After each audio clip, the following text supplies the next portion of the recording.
আমি এমন একটা বাড়ি দিছি আম থেকে আমের খোসাও বের হয়ে গেছে। Tasty tasty, wow, thank you.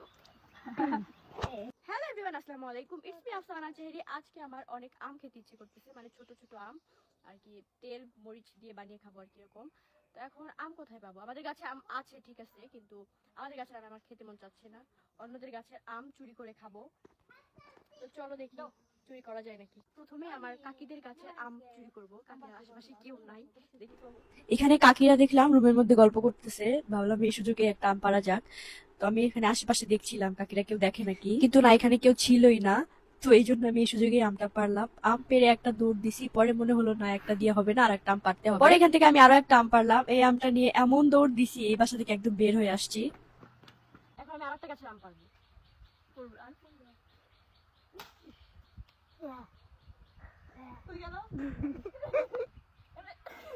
আমি এমন একটা বাড়ি দিছি আম থেকে আমের খোসাও বের হয়ে গেছে।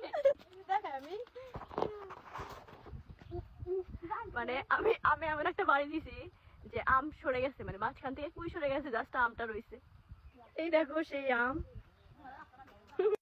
এরপর এখানে আমি আরো একজনের গাছের আম পাড়তে গেছি। তো এইখানে আম পাড়তে নিয়েছিলাম, পরে ভাবি চলে আসছিল, আম পাড়া দেখছিল, পরে কিছু বলে নাই, বলে পারো, সমস্যা নাই। এরপর এই গাছের আম নিয়ে আমি বাসায় চলে যাচ্ছিলাম। এটা হলো আমাদের গাছ, কিন্তু আমাদের গাছ অনেক বড়, আম পাড়া যায় না, আমি এটা পারতে পারবো না আসলে। এইটা এটা হলো আমাদের গাছ, তাই এখান থেকে পারবো না। আমাদের একটা ছোট গাছ আছে, ওখান থেকে আম পারবো। আমার কাকু এখানে কিসের যেন একটা ঘর বানায় রাখছে, আমি এর মধ্যেই বসে আম বানাবো। এটা হলো ঘর, এটা কিসের ঘর আল্লাহ জানে। এখানে আসলে অনেক ময়লা, এটা পরিষ্কার করতে হবে, যার জন্য আমি একটু ঝাড়ু দিব। এরপর আমি পুরো জায়গাটা ঝাড়ু দিয়ে নিয়েছি, এখন আমি এর ভিতরে একটা পাটি বিছায় নিব। এখানে বসেই মূলত আমি আমটা বানাবো, এই জন্য ভাবলাম এখানে পাটিটা বিছায় নেই। এই তো এখানে আমি সবগুলো আম ধুয়ে বেছে কেটে নিচ্ছিলাম। মাত্র এই কয়টা আম হয়েছে, কিন্তু মানুষের জনসংখ্যা অনেক বেশি, তাতে সমস্যা নাই, অল্পের মধ্যে বরকত বেশি।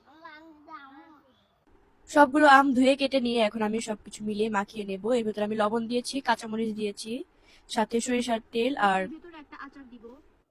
অনেকে তেঁতুল দেয়, অনেক কিছু দেয়, কিন্তু আমি এখানে একটা মিক্সড আচার ইউজ করব। এই আচারটা দিলে আমার কাছে সবকিছু মাখিয়ে খেতে ভালো লাগে।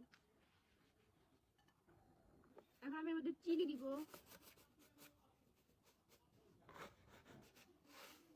সবকিছু দেওয়া হয়ে গেলে এটাকে আমি এখন মিক্স করে নিব। মিক্সিং মিক্সিং মিক্সিং, এই পড়ে যাস না। এরপর আমি আম মাখাটা একটু টেস্ট করে দেখবো। আমার এখনই জিভে জল আসতেছে এডিট করতে এসে।